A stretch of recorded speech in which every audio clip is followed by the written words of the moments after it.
Good evening and welcome to the May 14th, 2025 JEDO Board meeting. Will you please stand for the Pledge of Allegiance?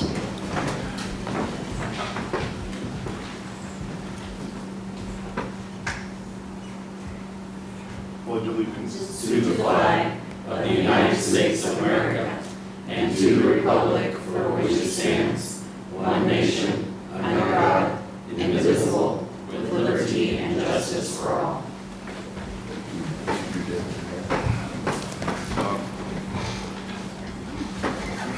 I call this meeting to order.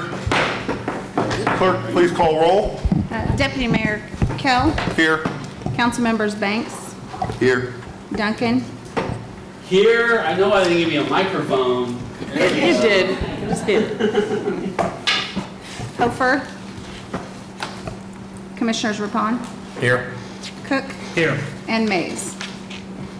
All right, non-voting members, council members Hiller. Here. Valdivia Acala. Ortiz. Here. Miller. Dobler. And Mayor Padilla. So we have 5 voting members present, with council members Hofer and Commissioner Mays absent, and the non-voting members we have Hiller and Ortiz present. On to action item, approval of the February 26, 2025 JEDO Board minutes. Is there a motion to approve from the board? Mr. Chairman, motion to approve. There's a motion. Do I have a second? Second. Thanks can have it. Thanks can have it. So I have a motion by Commissioner Cook and a second by Councilman Banks. All those in favor say aye. Aye. All those opposed say nay. Motion carries on a voice vote. All right, City Clerk. All right, the next item is approval of incentive funding proposal for Project B in the amount of $1,704,000. Good evening. So tonight we have 2 projects that we will be requesting JEDO approval for.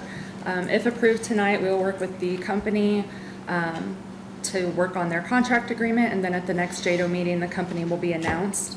As a reminder, these projects are kept under a code name to maintain confidentiality of the company while we're working towards finalizing the details of the public, before public release.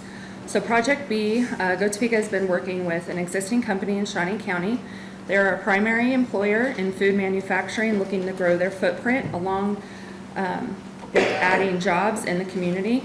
Over the next 5 years, the capital investment of $70 million at their current location will be made. 60 jobs ranging from 50,000 to 110,000.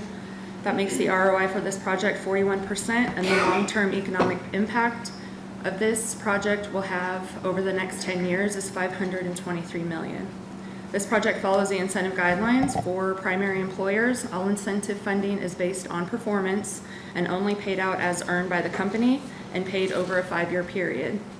This incentive package was previously approved by the JEDO Topeka Board of Directors, and today we seek a motion from the JEDO Board to approve the incentive funding of $1,704,000 in support of the investment this existing company is making in the community.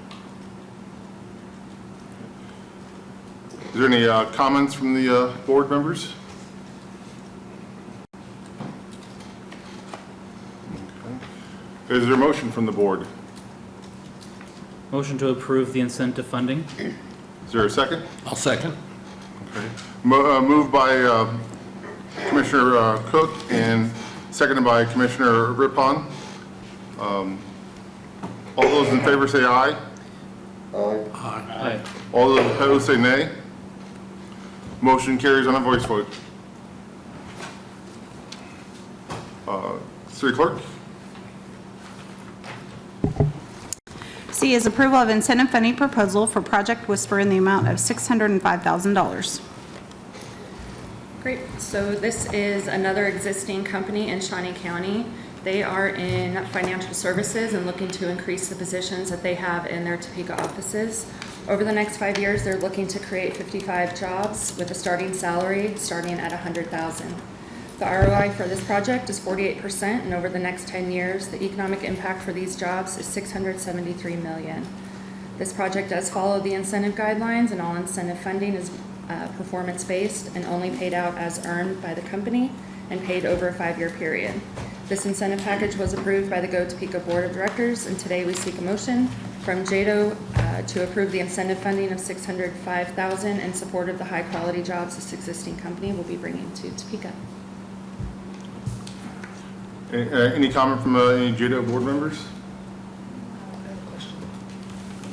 Councilwoman Ortiz? Thank you. Ashley, did you say that they're already here, they're expanding, or they're Correct. coming?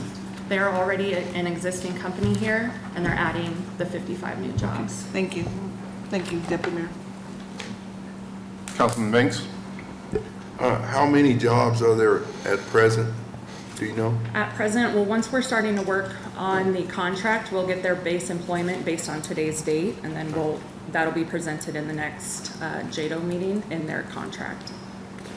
It's a large employer in Shawnee County, I will say that. Yeah. I ask because 55 is, Right. I'm wondering, how significant that's going to be. Thank you, Deputy Mayor. Thank you. Yep. Anyone else? Is there a motion from the board? I would move for approval. Is there a second? Okay. Moved by Commissioner Rippon and seconded by Councilman Banks. All those in favor say aye. Aye. All those opposed say nay. Mr. Chair, it's been brought to our attention that generally you do roll call votes, so if it's the preference of the body, but maybe a roll call vote would be more appropriate. Okay, all right. We could go with the next one unless someone has a burning desire to do a roll call vote on this one. Okay, Thanks. thank you. All right, motion carries on a voice vote. Item D, City Clerk. D is approval of a plan to spend the $575,000 of the approved budget for Redevelopment Investment Program. Good evening. So I'm here today, we're seeking your approval of the Redevelopment Investment Program. As a reminder, this is a section or part of the program that you guys approved in December, which included the entrepreneur grants and the youth workforce development. And after many meetings with members of this body, as well as your suggestions, we came back with this proposal for you guys tonight. As we mentioned on the slide here, this amount should be allocated for the purpose of rehabilitation of blighted, derelict, and underutilized facilities and infrastructure for the purpose of attracting economic development prospects in Shawnee County. So again, this is the city of Topeka, but the entire county. This is a version of the process that's simplified for this presentation. We have a cover letter and application. We have an online portal already. This will be added to there. The applicant have to demonstrate financial capacity to perform. For example, it could be lender financing. Then it goes to a committee. This committee is independent, and they have several considerations. For example, is it in a low to moderate income area? Is it outside the county areas? We don't have that data as a city does. So, is it according to census data that we have? Is it close enough to the area? That's a consideration. Does it satisfy an essential community need? For example, is it going to build a grocery store? Is it going to build something that community actually needs? That's a higher weight consideration than something else. Just sort of a few things that they'll deliberate on. Now, the funding part, I want to bring to your attention that after conversations with Councilwoman Hiller, the minimum investment will be $25,000 for a project. I don't know if you want to speak to that, Councilwoman Hiller.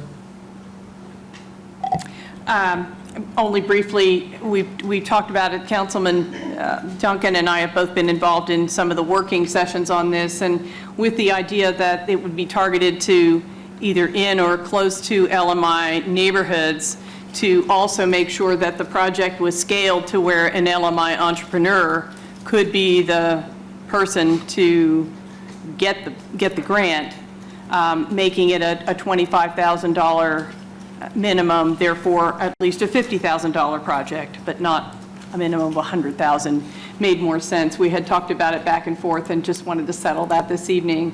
So it would be a single amendment to what you see on your page to substitute 25,000 for the 50,000 figure. Correct, thank you. Yeah, any further questions that you guys may have for me?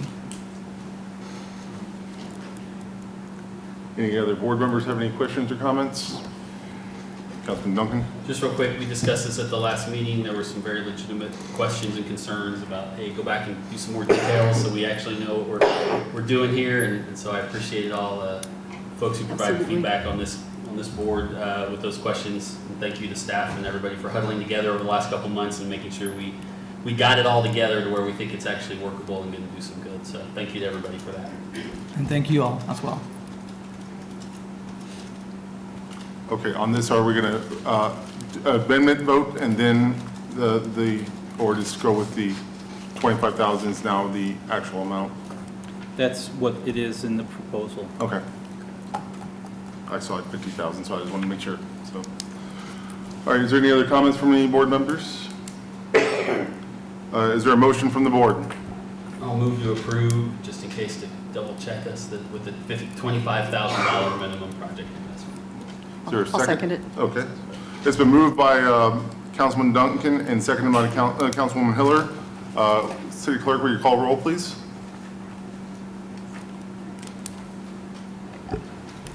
All right, Deputy Mayor Kell, Yes. Councilmember Banks, Yes. Duncan, Yes.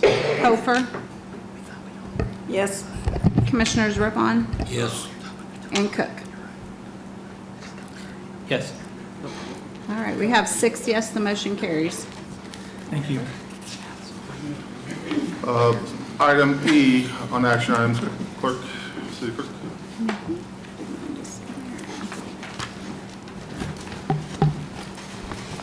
E is approval to authorize JEDO Chair to take required action to close the new market tax credit transaction for the East Topeka Learning Center. Good evening. I'll give a brief introduction before I hand it off to our guest who's joining us on Zoom. In 2018, JEDO partnered with Go Topeka and Washburn Tech to renovate the former Armory building into the East Topeka Learning Center, also known as Washburn Tech East. This partnership utilized new market tax credits financing for the project, and we are now reaching the end of the 7-year compliance period pursuant to new market tax credit regulations. Jeff White from Columbia Capital is joining us on Zoom, and he will walk us through the next steps and approval of a resolution which will authorize the actions needed to facilitate the exit from the compliance period. And Jeff, I'll pass it off to you, and I will navigate through your slides. Great. Well, good evening, Mr. Chair, members of the board, and thank you for your accommodation to allow me to join you by Zoom tonight. My name is Jeff White with Columbia Capital. I'm going to walk very quickly through this and then leave time for any questions that you might have. So let's go to the next slide. So as you heard in the introduction, almost 7 years ago, we entered into a relatively complex transaction leveraging a roughly $4.5 million commitment by JEDO of economic development sales tax dollars into the project in East Topeka, and that brought a pretty substantial outside investment matching that for the benefit of generating federal income tax credits.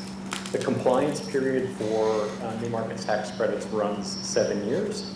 We'll hit that 7-year mark in July, and at that point we expect PNC Bank, the investor, to exit the transaction, which gives us the opportunity to unwind the structure that we put in place back in 2018. Next slide. I promise I am not going to walk through this. What I'm going to tell you is that by the time we are done, hopefully by the end of July or maybe by mid-August or so, everything you see on this chart here above the bottom 3 gray boxes will go away. All of that structure was put into place in order to generate those federal income tax dollars and tax credit dollars, excuse me. And this quote-unquote unwind process is the process that we go through to make all those top gray boxes walk out of this particular project leaving the project in the hands locally. Next slide. So the way this works is that the investor has the right to put its interest in the transaction to JEDO as what's known as the leverage lender. What that does is it triggers a chain of events that allows us to effectively have the new markets players exit the transaction and leave the full economic benefit of that outside tax credit investment in the hands of the local community. We expect that the transaction costs, the exit costs to allow this to occur will be around $35,000, maybe a little bit less. They tend to be pretty efficient on the way out. And at the end of the day, what that will mean is that JEDO's initial $4.5 million investment will be matched by that $2 million investment in tax credit equity, and that will stay in the Topeka community. Next slide.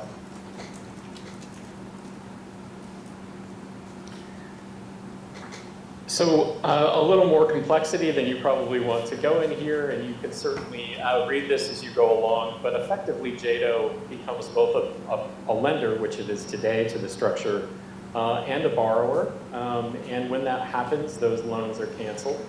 And then there are loans at the bottom of that structure chart, those bottom three boxes, that JEDO will then own, and it will have the right to cancel those loans to allow the new markets tax credit investment to become permanent. So the resolution before you tonight would allow the board chair to sign documents necessary to enable all this to happen. Next slide.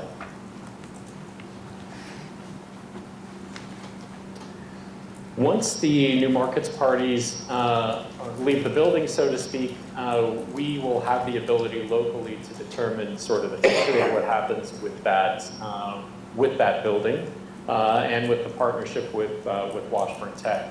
But those decisions don't have to be made tonight, and in fact, there's really nothing in this resolution that speaks to that at all. Really what the resolution does is it allows us to take actions, likely before your next regularly scheduled meeting, to allow the unwind and to allow us to cause those outside investors to exit the project. Next one. That's it. That's it, and that was a very, very brief introduction to an unwind of a fairly complex new markets transaction. Bottom line for you all is that for a relatively low additional investment for some professional fees, legal fees, we will be able to make permanent that roughly $2 million of outside money that came to Topeka 7 years ago that allowed us to construct the East Topeka Learning Center as you know it today. With that, Mr. Chair, I'm happy to try to answer any questions. Is there any questions or comments from the board? Councilman Duncan? So this really isn't for Jeff, maybe it is for Jeff, I don't know. So one of those has the caveat of talk with your tax advisor. Who is our tax advisor? Is that someone with JEDO? Is it someone with the county, the city, Go Topeka? No, you had outside counsel, outside New Markets Tax Credits Council that was involved in 2017, and they will be involved in this transaction again on the exit briefly. They can certainly help with questions regarding nonprofit tax law. I have to put that caveat in there. I am not a tax lawyer. I'm not a tax attorney. I do not give tax advice. But I can tell you that all of my other nonprofits that have exited New Markets Tax Credits projects have not seen any adverse tax consequences of doing so. Great, thank you. Councilwoman Ortiz? I don't know who this is for. This is in my district, and it's we love it. It's great. It was overdue, but is there any talk about expanding more programs over there, or expanding of, and I don't know if anybody can talk to that, or expanding any of the buildings, or where are we at on that? Yes, so I can talk briefly about that. So last year, Washburn Tech did receive a grant to complete the second floor of the building, which had not been completed. That is since done, and they've started opening classrooms there. They're really expanding their adult education classes, their GED and their ESL courses, because they've seen a very high demand there. And then they are evaluating what other programs they may be able to bring into that building. And right now, there aren't talks about the additional outbuildings, other than just general conversation, but no real plans yet. Okay. So is that planning in the future or down the road? Is it I believe so. I think that the next 2 to 3 years, 5 years? I do not have Okay. an idea. I'll of go that, out there. but I can Okay. definitely find that out for you. I would appreciate it. Okay. Thank you. You're welcome. Thank you, Deputy Mayor. Councilwoman Heller? Thank you. When they first opened, if I recall correctly, there was identified a need for CDL classes, and they started those there, and then there was also a lot of construction training, correct? Yes. Is that continuing? Yes, the CDL courses are still continuing. They did have carpentry. I don't believe they're still doing that piece, but they do have a large plumbing program, and I believe electrical as well. Okay, thank you. Anyone else? Is there a motion from the board? No motion? Oh, I'm sorry. So moved. Second. All right, moved by Councilman Duncan and seconded by Commissioner Cook. City Clerk, will you please call the roll? Deputy Mayor Kell. Yes. Council members Banks, Yes. Duncan, Yes. Hofer, Yes. Commissioner Rapon, Yes. and Cook. Yes. All right, we have 6 yes, the motion carries. Thank you. Thank you, Jeff. Thank you all, appreciate it. Have a good night.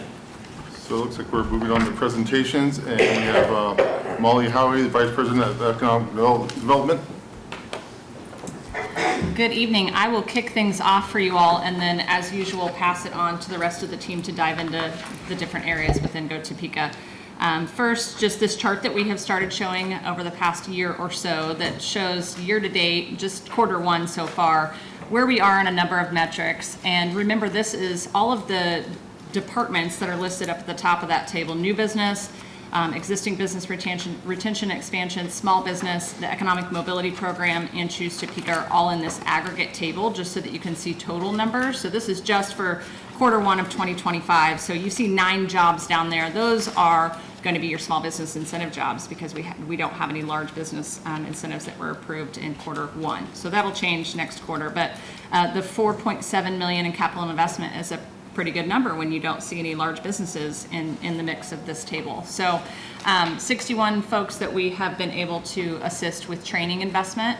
That is something that I really am proud of our community and our organization for being able to do.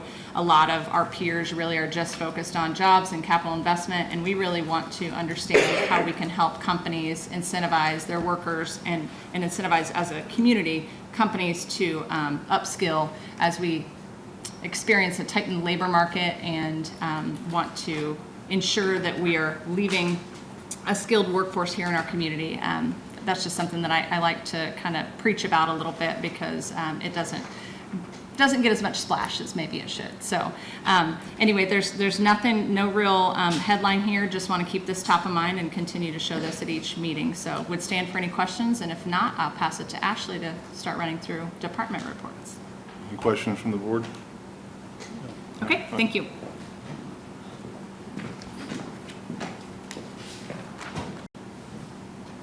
Hello again.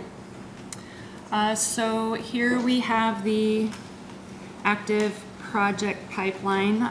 We have 31 projects in our pipeline right now. A majority of those you can see are in advanced manufacturing, and that really ranges in all aspects of advanced manufacturing. There's everything from electronic devices, agriculture, packaging, automotive, even pharmaceuticals in there.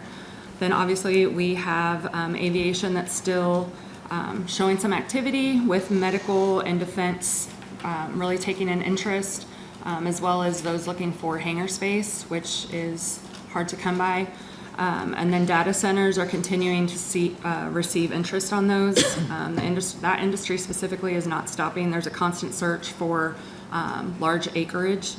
So we're continuing to work with Evergy to understand the path to power for our large users. We did have a couple of losses. I include projects that we weren't able to submit in that.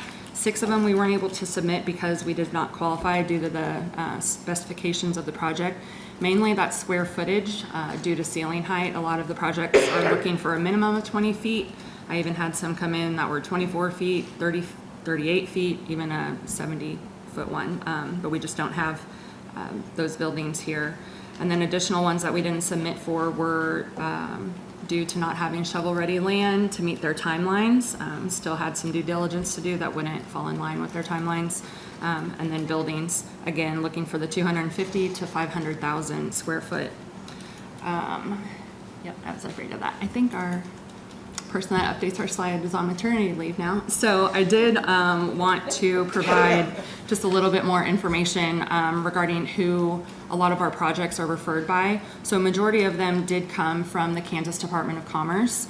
And then the rest were pretty split between our partners at the Kansas City Area Development Council, and then outreach and direct inquiries from site selectors, brokers, and other industry partners.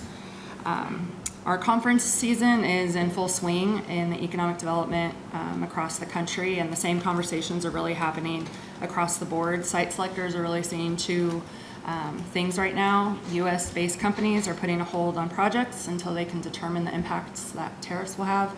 And then non-US based companies are showing interest in potentially coming to the US to avoid said tariffs. So the best thing that we can do right now is really be a resource locally. So if any of you are having conversations with local business that might be affected by current or proposed tariffs, I'd encourage you to have them reach out to me or anyone at Topeka so that we can be a resource and a partner for them and show support and really navigating any potential impacts that they might have.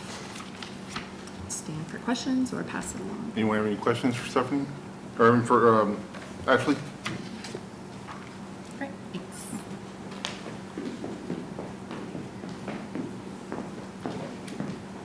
All right, good evening. Stephanie Moran, Senior Vice President of Innovation. Just wanted to provide a quick update on where we are with Link Innovation Labs. I know Molly stood in for me last time and gave some updates. From an overall timeline, we are right on track with where we are expected to be. We have filed permits, construction permits with the city. Fire marshal has approved. We are waiting on city comments and are told we should have those by Monday. And so everything is moving along right on time frame there. We have had our pre-construction meetings last Friday, and so the contractors and subcontractors are itching and ready to get started on everything over there at the Innovation Center. And we should have the construction signage and banners up here by the end of the month. So just in time for the groundbreaking ceremony on the 4th. As far as budget, we are on budget. We are keeping really close eyes with the tariffs and everything that are taking place. We have already developed our list of options of where we can potentially cut some costs as tariff impacts could be felt. And so we're really managing that budget very closely. We are also looking at it from both AIM Strategies investment as well as Topeka's.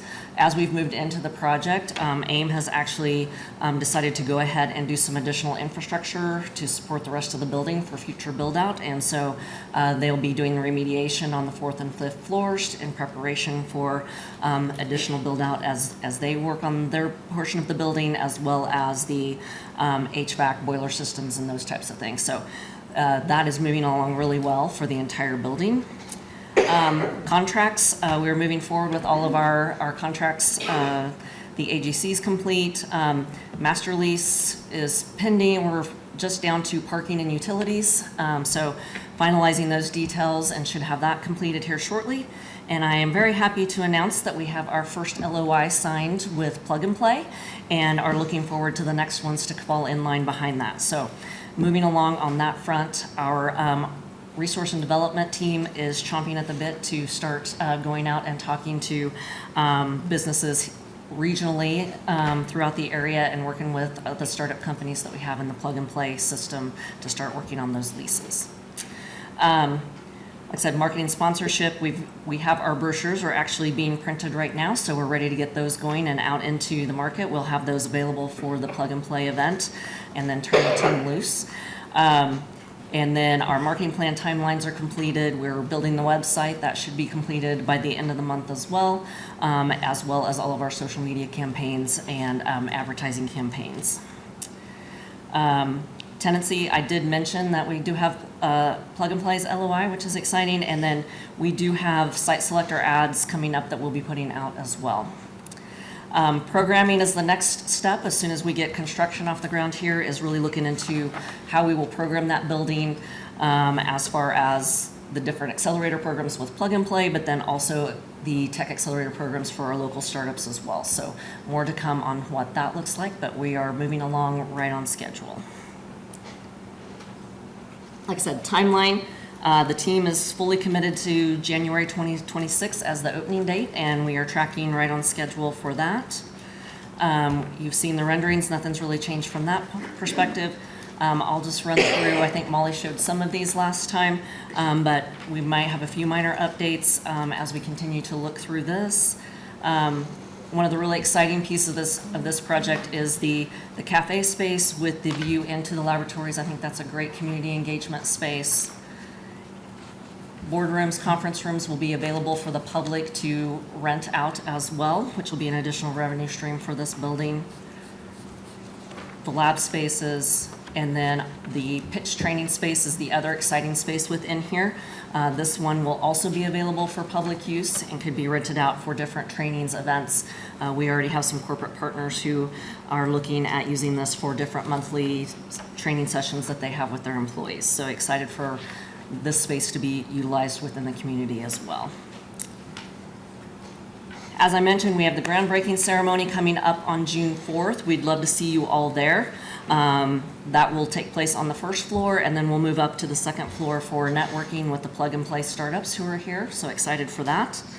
And then the following day is the Topeka Plug and Play Expo over at the town site building. Would love to see everyone there as well.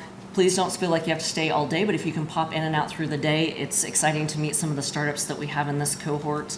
We've got a lot of great projects going with K-State on tech validation, and we'll be showcasing a lot of those throughout the day, as well as some updates and announcements from previous startups who've been through the batch. So please join us for that, and with that, I'm happy to answer any questions. Any questions or comments from the board? All right. Thank you. Yep.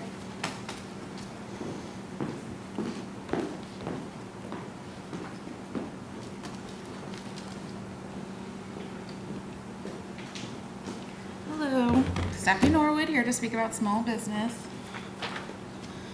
So as always, I have your community health chart overlapped with our incentives for our first quarter approvals. Again, we are looking all over the city and into the county when we are supporting these. So as you can see, there is some diversity in those locations. Again, this is just quarter one. At the last meeting, we reviewed the end of year. So obviously it was a lot more populated, but we are just kicking things off, and we are getting ready to approve our next quarter of incentives next week.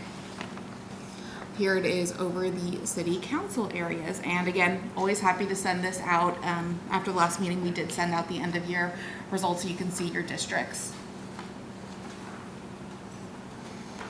And commissioners, I do apologize. We do have a plan to have your map in. We just had some technical difficulties. So everything was consolidated into 4 categories this last quarter. So these are always our most popular categories, but it just didn't vary out of those. But yeah, we had a lot of construction, a lot of equipment, which is always the norm. Of course, we had many different industries. We had some veterinarian, several dentists, lawn care. Word is definitely getting out, so we're happy to have our applicants be returning from previous windows where they have now reached their 3-year eligibility. It just shows the commitment and the impact that we have had with them, and they are also sharing the word. In this first quarter, we did close 21 incentive projects awarded to 27 we closed 21 projects in quarter one and awarded 27 new incentives to 14 different companies. So 14 companies, several of them had several different kinds of incentives. General updates for small business. Our business concierge office has been open and welcoming those with walk-in questions. We did actually receive a recognition from Business Facilities. It's an online magazine with some publishing editions, but we will have more on that soon. The Small Business Awards just closed, where we were able to recognize, we honored 18 different companies over 6 different categories, each one coming out with a winner, and then IPG Building Company taking the overall Top City Business of the Year.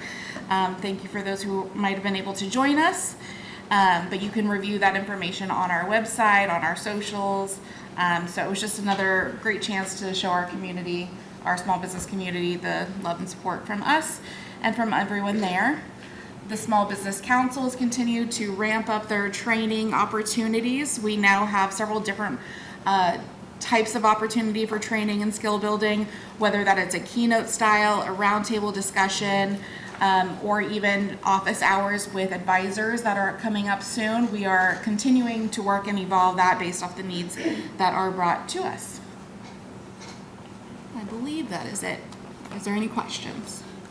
Councilman Duncan? So just to clarify, there is somewhere a county map of, It's in the of where the yeah. incentives are countywide? Yes. Okay. Yes. Okay, yeah, because I'm curious too, because what's good for them is good for all of us. Thank you. Councilwoman Hillard? Thank you. Could you talk a little more about what the business concierge program is and how many people a day or a week you expected to just drop in, I guess, and how that's going? Yeah, absolutely. So the business concierge office is on the main level, right next to our building entrance. It used to be our visitor center, but so we're temporarily in that space.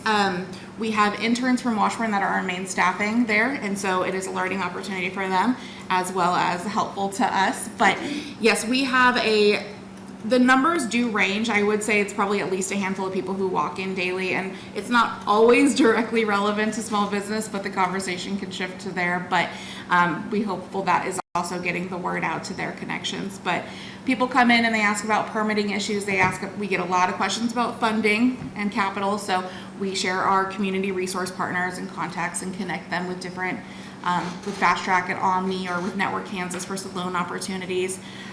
We also are hosting trainings within that space, so we are activating it to get more traffic there, to help emphasize that it does exist and what resources are there and how we can serve people in that space. Thank you. That the little box in there that said it was for site selectors, I thought, what? Yeah, I actually don't know much about the publication. Ashley Lehman might be able to talk more, but we were recognized. Business Facilities Magazine is a publication that's print and online, and it's geared toward corporations that are looking for new locations, but then also site selectors. They just recognized our work. We submitted some of the things we were doing, and we received an award for the Business Concierge Office. So a little bit unrelated, because Business Concierge Office really isn't for the audience of the publication, but it's an award, and we'll take it. Absolutely. Just checking. Yeah. Thank you for the clarification. I was in attendance at the Small Business Awards. It was a very fun event. Great speaker there, you know.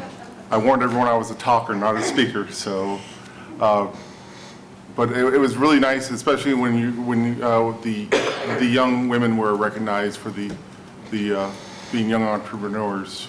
It was really neat to see.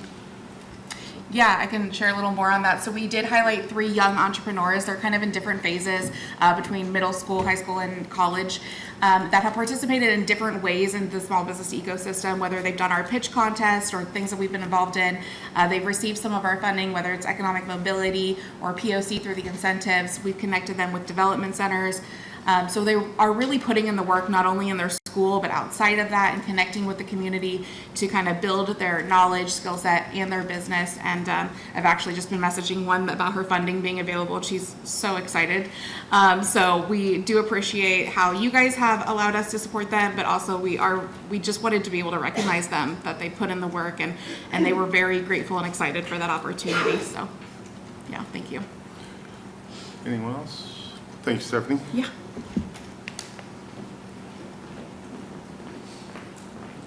Hello again. I'm going to quickly share about 2 events, workforce events that we held last month that were really awesome.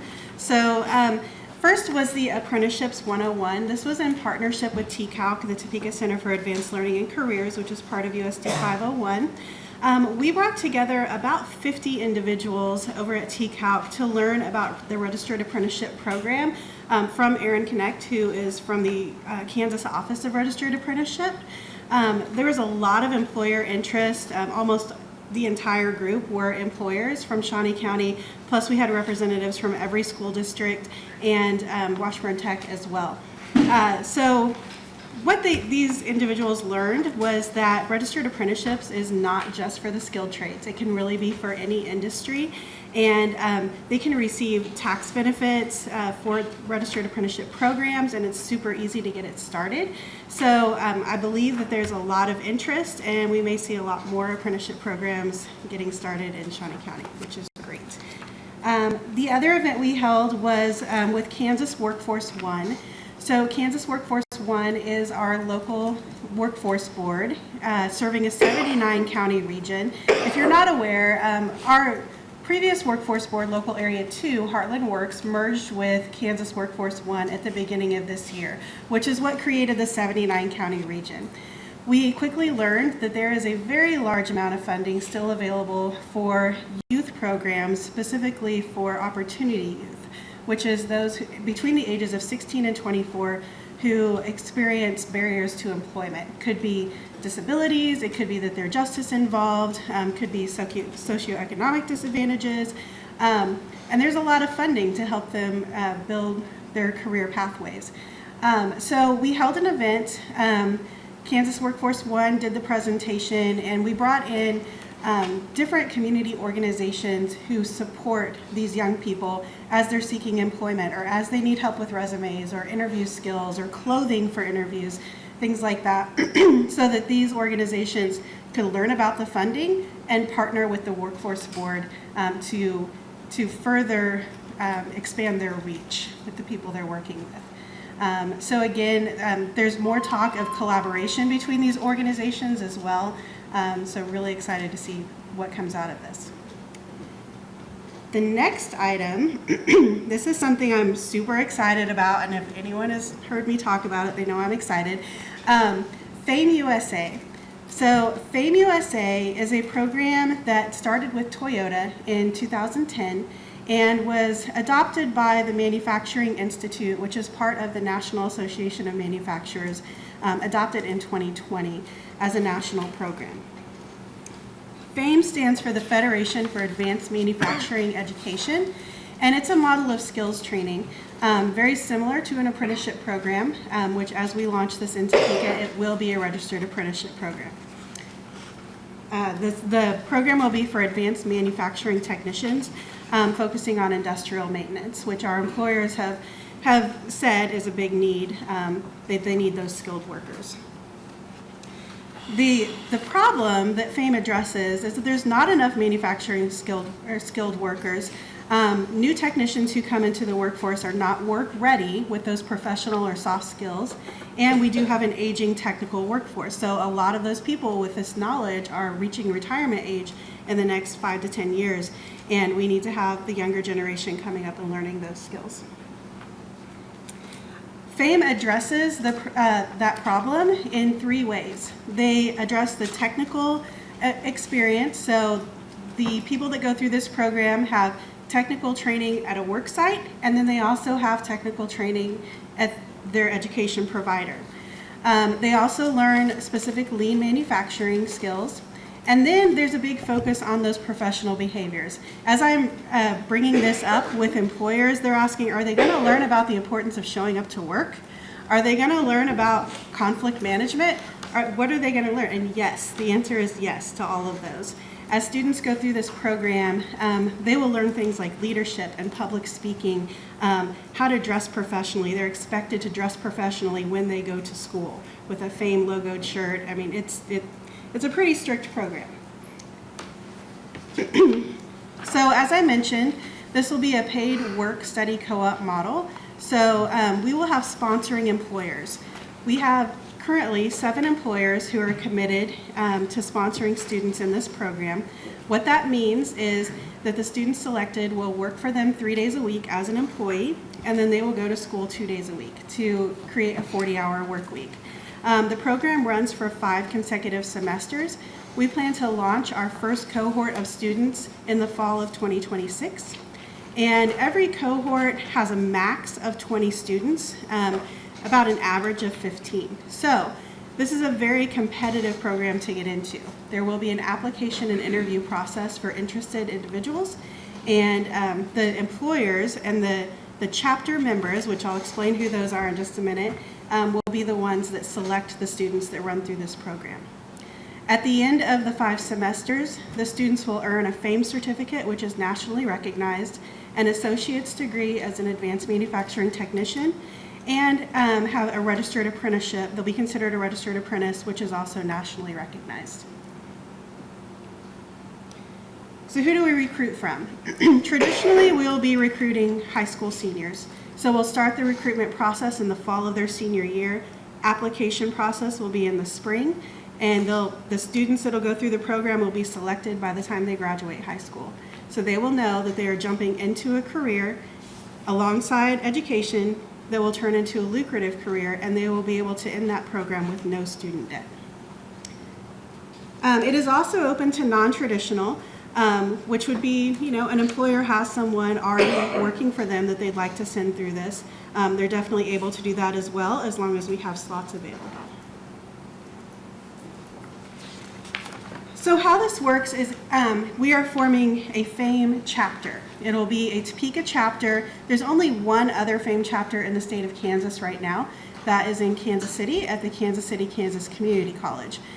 So it's nice that we have one that's close by that we can learn from as we build this out. The chapter members consist of the industry partners. That is our leading force. I mean, they're the ones telling us what they need, what kind of equipment needs to be in the training program, the students that they need. There'll be collaboration between the education system and the employers. Economic Development Organization, obviously that's us, with Go Topeka, and we will serve as the backbone administrative organization. K-12 institutions, I've spoken with all of our school districts, and everyone is super excited to bring this to their seniors next year. Manufacturing alliances, we are working with Kansas Manufacturing Solutions, and then Washburn Tech has agreed to be our education partner as long as we can keep at least 10 students in the program at all times, which I don't think we will have a problem doing that. Also, our local workforce board, Kansas Workforce One, is partnering with us as well, and they did say they have funding to help us with some of this as well. Nope, my last slide isn't there.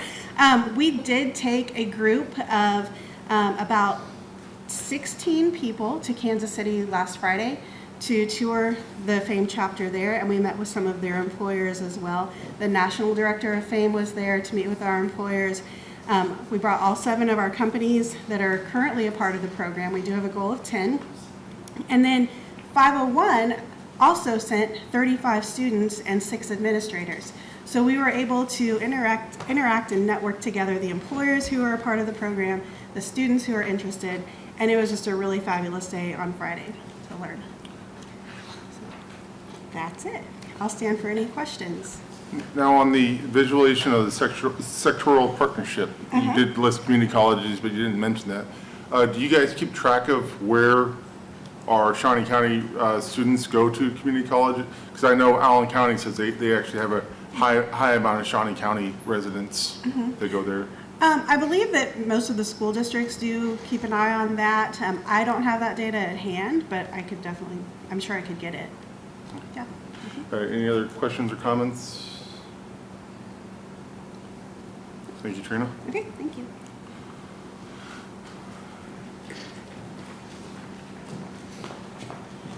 That's it for our team. She was the last one of the bunch, so if there are any general questions, we're all still here for those, of course. Okay, thank you. Okay, on to JEDO Finance Committee Sales Tax Project Annual Update. Kurt Niehaus, JEDO Finance Committee Chairman. Did I pronounce the last name correct, sir? Yes, you did. Okay, thank you. Good evening, everyone. Thank you for allowing the Finance Committee to give an annual update. The first thing I want to say is you may not have realized this, but we are more than halfway through our 15-year sales tax program. We just completed year 8. That, if my math is right, means we got 7 years to go. One thing that I think is good news, we also have some bad news, but the good news is when this sales tax program started and we were in the planning stages, the county, I don't know if the city did the same thing, but the county generated some potential revenue estimates. And the good news is through December 31st of 2024, we are $8 million ahead in county distributions. That does not mean the total sales tax revenue. That just means the Shawnee County portion. We are $8 million ahead of our original estimates, which equates to approximately a 16% increase. Now the bad news. Our project costs have gone up 30 to 35%. So that is where we're at. We continue to focus on a 2.5% annual growth rate for the remaining 7 years of the program. Obviously, as we get toward the end of the program, the number of compounding years is reduced. We have more confidence in what our ending numbers will be, but in the meantime, I think Shawnee County wants to play it a bit safe and continue with the 2.5% growth rate in the Shawnee County distributions. On to Shawnee County projects. As you know, we have 2 road projects. One is under construction. It is on schedule. Right now, the contractor's working on focusing on the roundabout at 46th and Green Hills Road next to the Catholic Church. They're also working on the section between Green Hills Road and the bridge over Half Day Creek. Everything looks great. The work appears to be exceptional, and we're very pleased. Rochester Road from 25th Street to 50th is our second project. Short of County Commission approval of a design project, I would say we're in the design phase. What we envision for that project is adding a center turn lane, adding a multi-use path on one side of that project, adding a 5-foot sidewalk on the other. If we have right-of-way room, we plan, or at least at this point in time, I envision a roundabout at 35th Street and a roundabout at 50th near the high school. This project will be a wonderful addition along with 46th Street, because once those 2 projects are complete, basically people can walk from, let's say, the Viking Restaurant all the way to Rochester Road, south to the Soldier Creek, and then walk the levee system, which I think we're developing as a trail system. So that will be a wonderful addition to North Topeka. And with that, I think I will let Steve take over so that he can talk about City of Topeka projects. Good evening, Steve Groen, Topeka Public Works Director.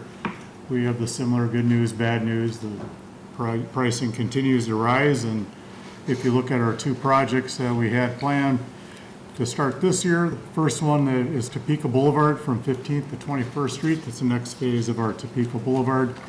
The original 2015 estimate for that project was $4.9 million, and our current budget is $9.2 million.